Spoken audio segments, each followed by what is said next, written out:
Hello everyone, welcome to my channel. I'm Spooky Marshmallow, and today I am going to be talking about something that I know a lot of other horror channels have talked about, but I'm kind of doing mine a little bit different. My question is the Cecil Hotel haunted? There seems to be reports that it is, but really, is it? Could it be? I think so, but let's get into the different deaths that had occurred at the Cecil and the different possibilities of why or how it could be haunted and who is haunting it. Let's talk about it.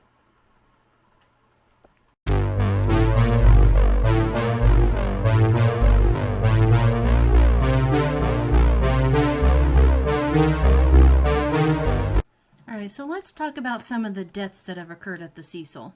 On January 22nd, 1927, Ed Egmega Mark, aged 52, committed suicide by shooting herself in the head. November 19th, 1931, Preston Handley Hicks, age 82, died from ingested poison. September 1934, Benjamin Dodich, age 25, died by gunshot wound to the head. July 26, 1937, Sergeant Louis D. Borden, age 53, died by suicide by slitting his throat. March 1938, Grace E. Margot, age 25, fell from a ninth-floor window. January 1939, Ray Thompson, age 35, fell from the building.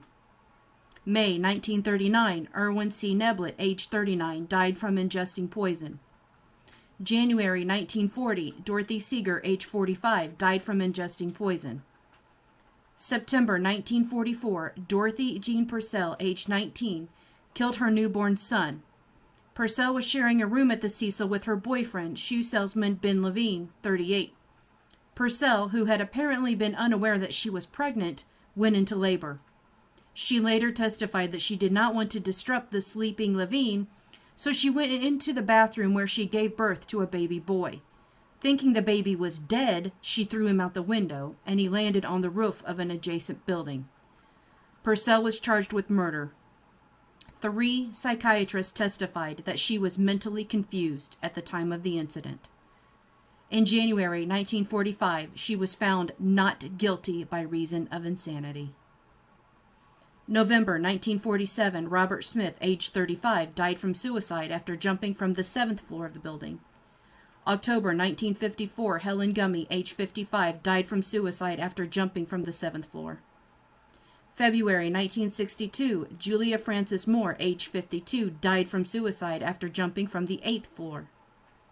October 12, 1962, Pauline Otten, age 27, and George Gianni, age 65, died. Otten jumped from the window of her 9th floor room after an argument with her estranged husband, Dewey. He had left the room prior to Otten's suicide. Otten landed on a pedestrian, Gianni, killing them both instantly. As there were no witnesses, police initially thought Otten and Gianni committed suicide together. However, it was soon determined that Gianni had his hands in his pockets at the time of his death, and he was still wearing shoes. Had he jumped, his shoes would have likely fallen off during the fall or upon impact, and his hands would not have been in his pockets. June 4th, 1964, Jackie B. Elinger, age 29, and Pigeon Goldie Osgood, age 65, a hotel worker, discovered Osgood, a retired telephone operator, dead in her room. She had been raped, stabbed, and beaten, and her room was ransacked. Osgood was well known around the area and had earned her nickname, which was Pigeon Goldie, because she fed birds in nearby Pershing Square. Near her body was the LA Dodgers cap she always wore and a paper sack full of birdseed. Hours after her murder, Elinger was seen walking through Pershing Square in blood-stained clothing. He was arrested and charged with Osgood's murder, but was later cleared of the crime. Her murder remains unsolved to this day. December 20th, 1975, Allison Lowell, age 23, died from suicide after jumping from her 12th floor window. September 1st, 1992, an unidentified man either jumped or was pushed from the building's 15th floor. February 19th, 2013, one of the most famous cases. Alyssa Lamb, age 21. The naked body of Lamb, a Canadian student, was found inside one of the water supply tanks on the hotel roof. She had gone missing almost 3 weeks earlier, on January 31st, 2013. Her decomposing body was discovered by a maintenance worker in one of the rooftop water tanks after guests had complained about low water pressure and water that tasted funny. Video surveillance footage taken from inside an elevator shortly before her disappearance showed her acting very strangely, pressing multiple elevator buttons, hiding in the corner of the elevator, and waving her arms erratically, causing widespread speculation about the cause of her death. After the elevator video was released, many theories arose about Lamb's death. She was reported to have had bipolar disorder, for which she was prescribed various medications, which could have contributed to her death as well as her strange behavior in the elevator. Authorities later ruled Lamb's death as an accidental drowning. June 15th, 2015, the body of a 28-year-old man was found outside the hotel. Some conjecture he may have committed suicide by jumping from the hotel, although a spokesperson for the county coroner informed the LA Times that the cause of death had not been determined. The man's remains are still unidentified. I searched high and low for information about hauntings going on there and could find nothing. All I could find was information about the Ghost Adventures episode featuring the hotel. I get it that paranormal activity should be swirling around this place, but I honestly don't think it's haunted at all. But thank you, Ghost Adventures, for sensationalizing the episode you did and getting everyone to think it might actually be haunted. If there is activity going on there, please let me know what you've learned about it down in the comments section below. We would love to know. Also, I'd like to add, too, that this place, I get why, you would think it would be haunted and there's evil spirits here. Ramirez spent time there, living there, and committed his murders while staying there.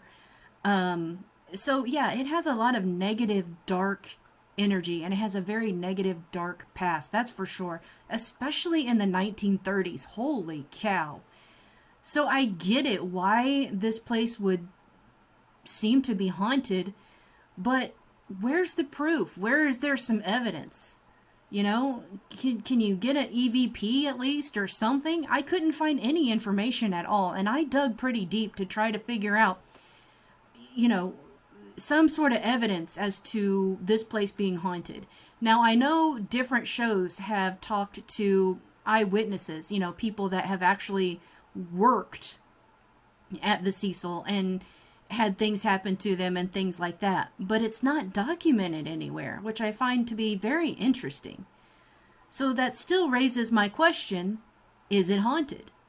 One of these days, it's on my bucket list. I want to go to LA and I want to just walk through the hallways of this place and pull out my, my equipment, do some EVPs, I'd like to get on the famous elevator, check things out for myself, get vibes myself, because I just can't find any documentation or any proof anywhere. Now, if you have seen the Ghost Adventures episode and you liked it, I'm sorry. But I just feel like it was just completely dramatized for the show. In my opinion, that show dramatizes everything anyway, but I think they went a little overboard on that episode.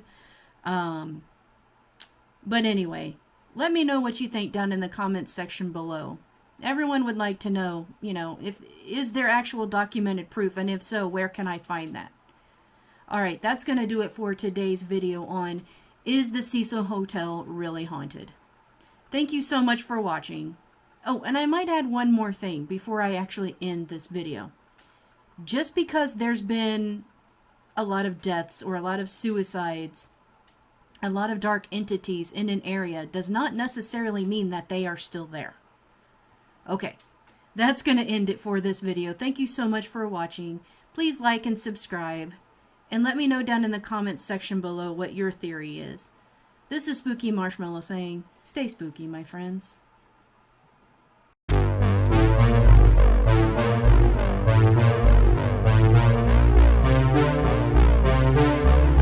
Bye.